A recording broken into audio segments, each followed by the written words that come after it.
Today we're looking at Working Man, Jason Statham's latest dive into the world of missing daughters, Russian mobsters, and making promises he absolutely intends to keep. If you've seen The Beekeeper, The Transporter, or really anything Statham's ever touched, you've basically seen this. But hey, I grew up on this stuff. And let's be honest, sometimes a carbon copy still hits, as long as it hits hard. Stick around. I'll break down the action, the cliches, and one ridiculous moonlit background that made me laugh out loud. Levon Cade, played by Statham, is trying to leave his violent past behind. He works construction now, keeps it low-key, raises his daughter, lives simple. His boss, played by Michael Pena, is more than just a boss, he's family.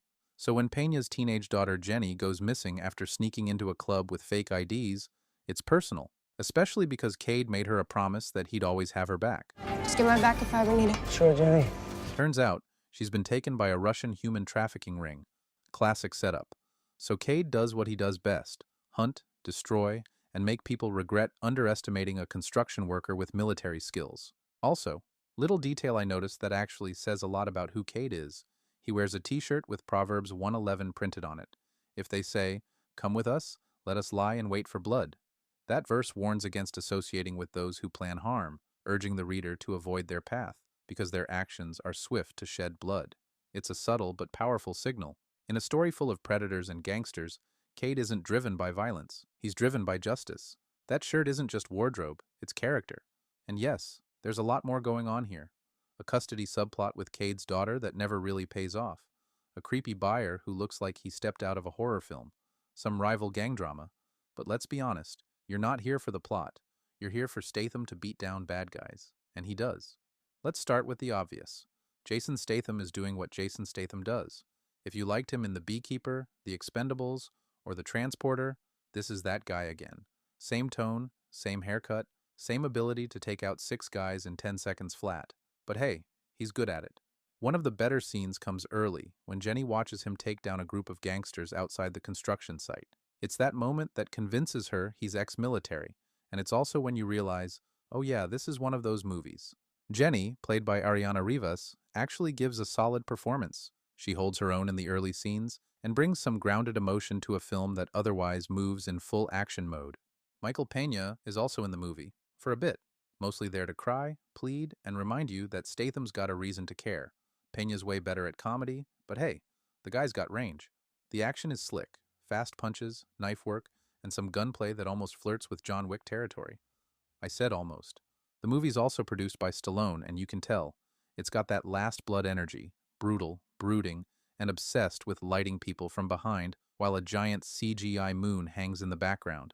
That moon shows up more than Pena does. Underneath all the broken bones and angry Russians, there's a familiar theme: fatherhood. Cade's not just saving Jenny because he made a promise. He's also dealing with his own daughter and a custody battle that threatens to pull her away from him. That thread doesn't fully land, but it's there. You can feel the movie trying to say something deeper about what it means to protect family, even when your life looks nothing like what it used to. And that t-shirt, Proverbs 111, it's not just a wardrobe choice. It reflects what Cade's up against: a world full of predators, whispering for others to follow in bloodshed. And Cade, he's not going with them. He's standing in their way. It's that protector identity we've seen before. Liam Neeson in Taken, Rambo in Last Blood, and even The Equalizer. These guys aren't superheroes. They're just men who've seen too much, lost too much, and can't walk away when someone cries for help. The movie's not trying to reinvent the wheel. It's just trying to remind you that sometimes the most dangerous men are the quiet ones in work boots. So, is Working Man worth watching? If you like Statham, 80s revenge thrillers, and watching bad guys get demolished in moody lighting, yes, it's not original, not even close. You could argue David Ayer borrowed from every movie he's ever watched, and you'd be right. I even saw a little John Woo in there. But it's a formula that still works, if you're in the mood. Is it too long? Could have lost 20 minutes easy. Is it silly sometimes? Definitely. Especially that truck stake out next to the bar. You'll know it when you see it. But it delivers what it promises. Statham beating people up to save a girl and protect his own. So here's the takeaway. If you've seen one, you've seen them all. But if you like them all, you'll like this one too. That's it for today's review of Working Man. What do you think? Should Statham try a romantic comedy next, or should he keep punching his way through every B-movie plot from the last 30 years? Let me know in the comments. Don't forget to like, subscribe, and hit that bell so you never miss a punch, a chase, or a totally unnecessary moon. Until next time, stay bold, stay curious, and always stay rated.